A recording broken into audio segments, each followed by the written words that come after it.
नमस्कार दोस्तों, स्वागत है आपका अपने यूट्यूब चैनल मोटी स्टडी पे।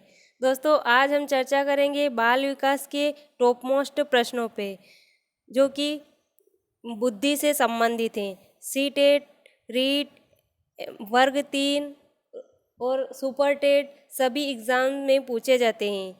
चलिए शुरू करते हैं। पहला प्रश्न है आपका, मनोविज्ञानी टर्मन ने बुद्धि को कहा है।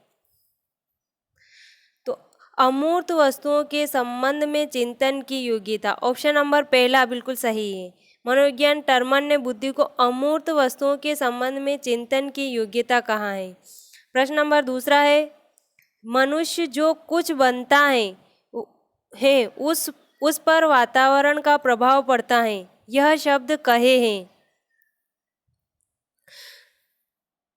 तो हर्बर्ट ने। ऑप्शन नंबर चौथा बिल्कुल सही है।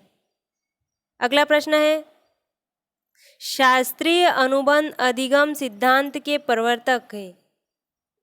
तो आई.पी. पावलोव। शास्त्रीय अनुबंध सिद्धांत आई.पी. पावलोव द्वारा दिया गया है। ऑप्शन नंबर तीसरा बिल्कुल सही है। प्रश्न नंबर चौथा है, बीने साइमन स्केल से ज्ञात की जाती है। तो ऑप्शन नंबर दूसरा बिल्कुल सही है, मानसिक आयु। बीने साइमन स्केल से मानसिक आयु ज्ञात की जाती है। अगला प्रश्न है, सफलता से ही सफलता मिलती है। यह कथन अधिगम के किस नियम पर आधारित है? तो प्रभाव के नियम पर। सफलता से ही सफलता मिलती है, यह कथन प्रभाव के नियम पर आधारित है। ऑप्शन नंबर पहला बिल्कुल सही है।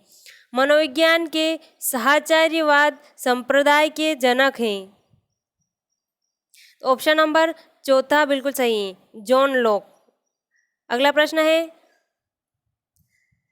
सन 1905 में बुद्धि परीक्षण हेतु निर्मित बीने साइमन स्केल में प्रश्नों का क्रम रखा गया था। ऑप्शन नंबर दूसरा बिल्कुल सही है, सरल से कठिन की ओर।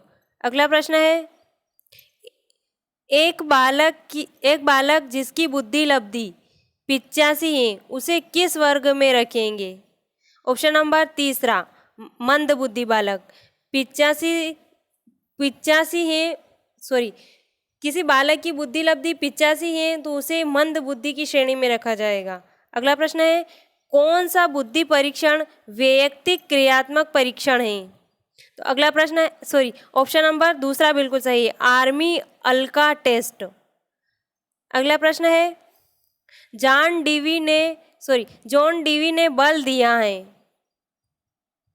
ऑप्शन नंबर तीसरा, चिंतन, अनुभव एवं समस्या समाधान पर बल दिया है जॉन डीवी ने। अगला प्रश्न है, अधिगम सिद्धांतों में वह कौन सा कारक है जो सबको एकीकृत करता है तथा निर्मितवादी सिद्धांत की ओर अग्रसर करता है? तो ऑप्शन नंबर दूसरा बिल्कुल सही है, अनुभव। ब्रूनर ने बल दिया है। तो ऑप्शन नंबर पहला बिल्कुल सही है, संप्रत्यात्मक विकास पर। अगला प्रश्न है, मानव संज्ञानात्मक सिद्धांत के अनुसार ज्ञान। ऑप्शन नंबर तीसरा बिल्कुल सही है, व्यक्ति व समाज दोनों में होता है। केवल व्यक्ति में, केवल समाज में, दोनों में होता है। अगला प्रश्न है, पियाजे के अनुसार गतिशील संतुलिनीकरण बनता है। तो ऑप्शन नंबर तीसरा बिल्कुल सही है, दोनों, आत्मीकरण द्वारा और स्थानीयकरण द्वारा, दोनों द्वारा होता है। अगला प्रश्न है, संज्ञानात्मक संरचनाओं तथा मानसिक व्यवस्थापन को किसने महत्व दिया है? तो ऑप्शन नंबर आसुबेल ने। ऑप्शन नंबर चौथा बिल्कुल सही है। संज्ञानात्मक संरचनाओं तथा मानसिक व्यवस्थापन को किसने महत्व दिया है? तो आसुबेल ने। ऑप्शन नंबर चौथा बिल्कुल सही है। अगला प्रश्न है,